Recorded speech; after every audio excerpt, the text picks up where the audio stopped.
We've all been there, I think. You're caught in the eye of an emotional storm. Oh, absolutely. It's that intense, often agonizing feeling of a deep connection, but it feels less like warmth and more like a bonfire just consuming everything. It really does. And that brings us to the essential question we have to answer when a relationship causes that kind of profound sleepless pain. Yeah. When it hurts that much, is that proof of some huge transformative love? Or is it something else entirely?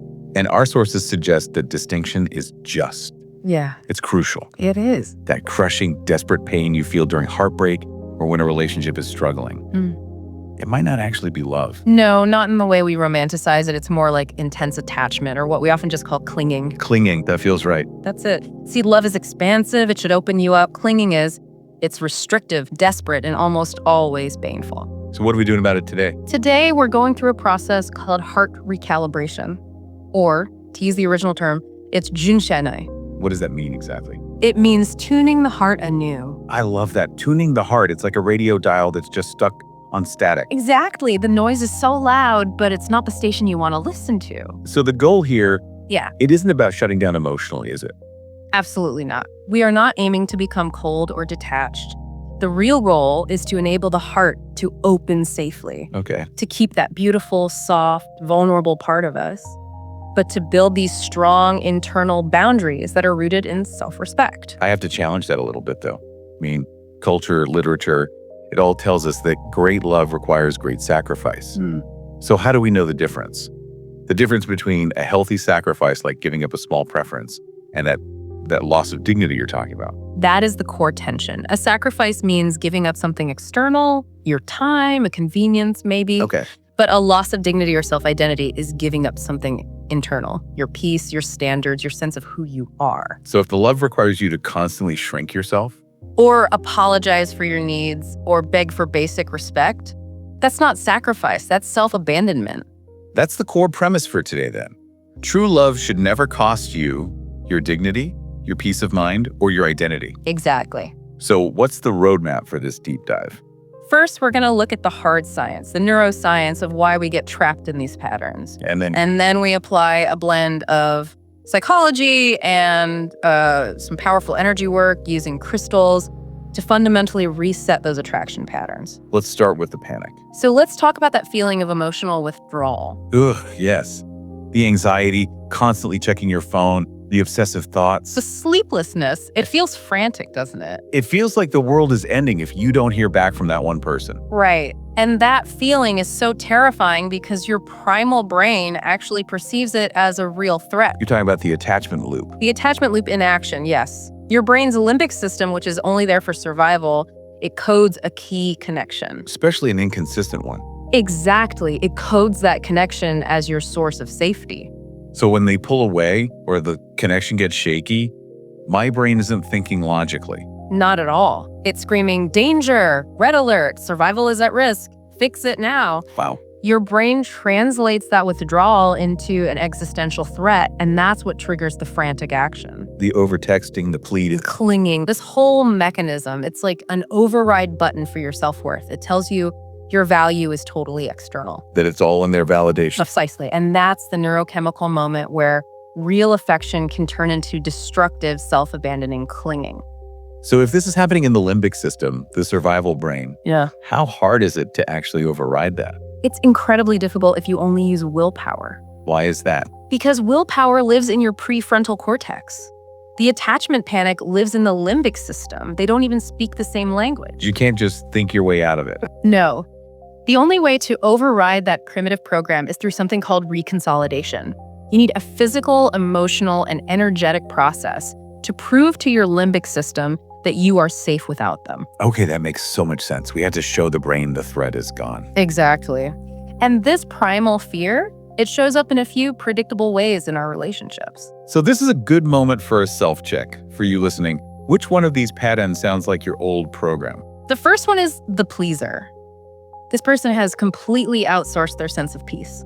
They'll accept almost anything. Anything. Bad behavior, emotional neglect, just to avoid what feels like the ultimate threat, abandonment. Their script is basically, if I just make myself smaller, they won't leave. Wow. Then there's the proof seeker. Oh, this one is exhausting. You're just constantly trying to earn validation to prove your worth, usually to a partner who's just indifferent. Right. You see love as a test you have to pass, thinking, if I just try harder, I'll finally unlock their love. It's a rock you push uphill every single day. Then number 3, the ambiguity attractor. This person seems to only be drawn to people who are fundamentally inconsistent. People who won't commit or define the relationship. Yes. They thrive in an agonizing way in that gray area, convinced that maybe tomorrow they'll choose me.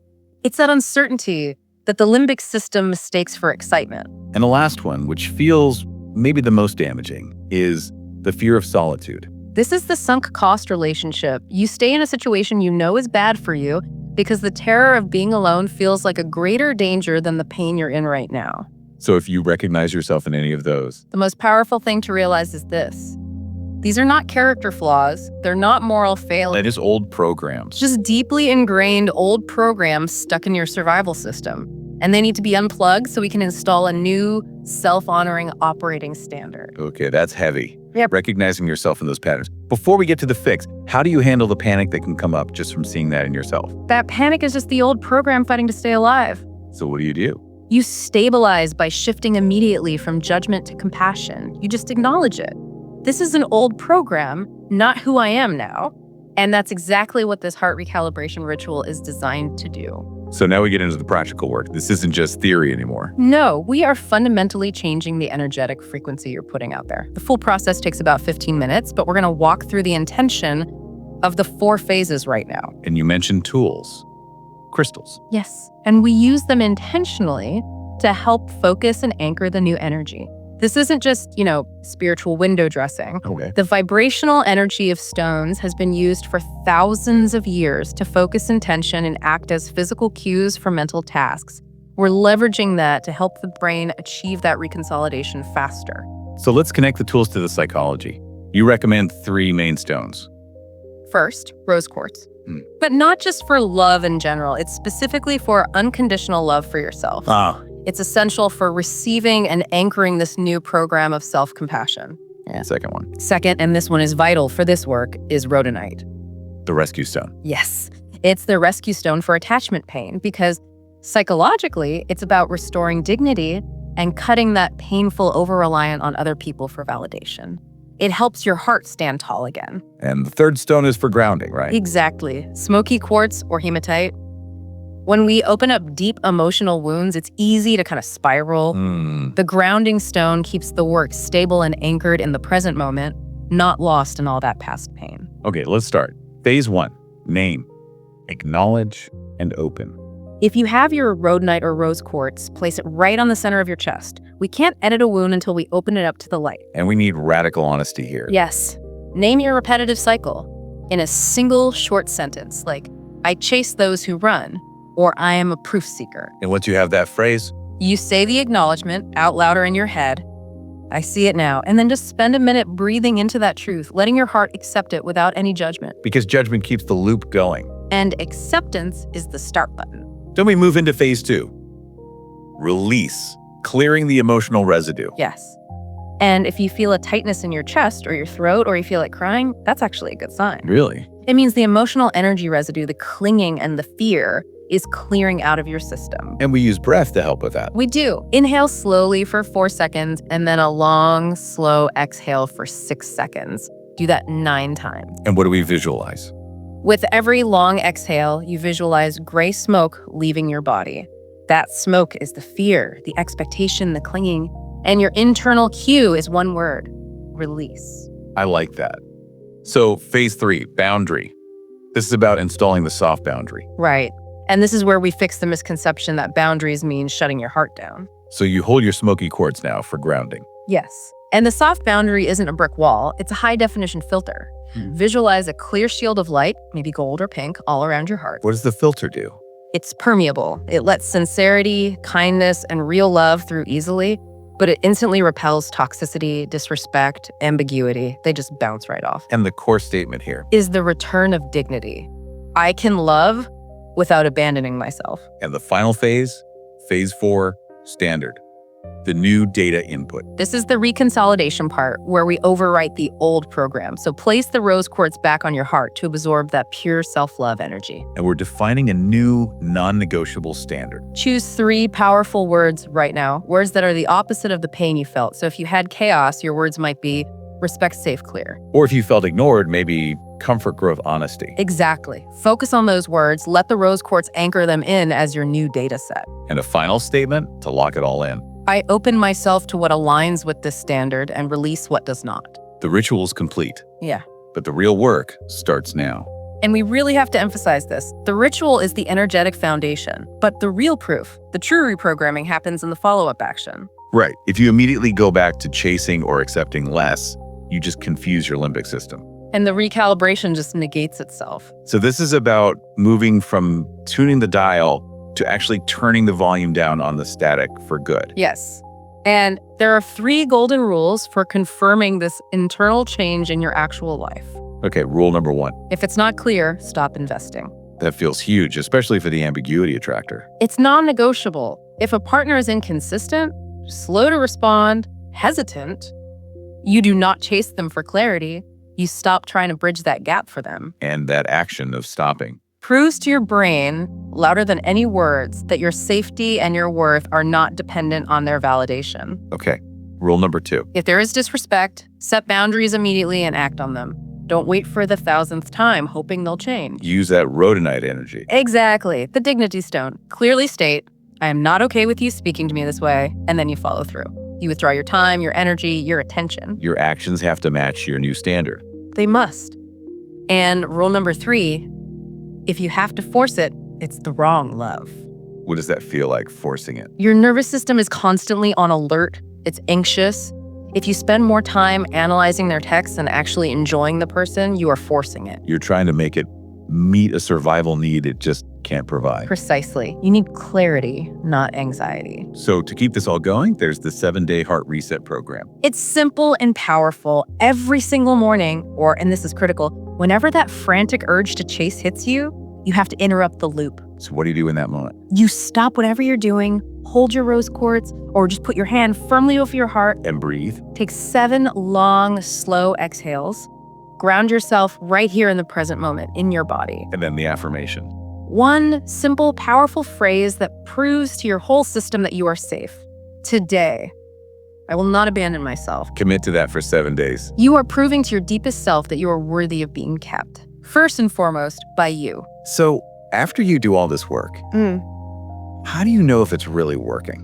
That's the key question. And the signal isn't what most people think. It won't be that you immediately find a new, perfect partner. So what is it? The primary, undeniable signal of success is peace. Peace. That's the new standard we're looking for. That's it. What does that actually feel like day to day? Well, you'll notice some really distinct signs of rebalance. You'll feel no urgent need to chase for validation.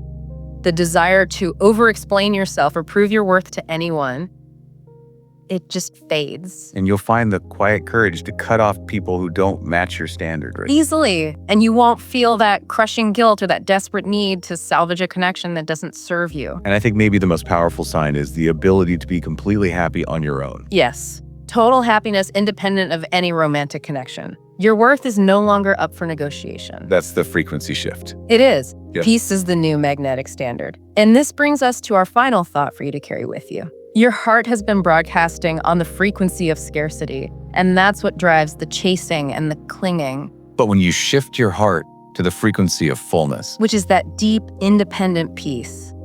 The external world literally has no choice but to reorganize itself to match that new signal. so the right connections, the right opportunities, they'll just show up. They will arrive in your life at a time when you truly, genuinely don't have to force it. Remember, you were born to experience love while remaining completely and safely yourself. Hold on to that truth above all else. Thank you so much for guiding us through this deep dive. It's about self-compassion, neuroscience, and setting some really empowered boundaries. My pleasure. We hope your heart feels a little more tuned up and stable today. We'll get you next time.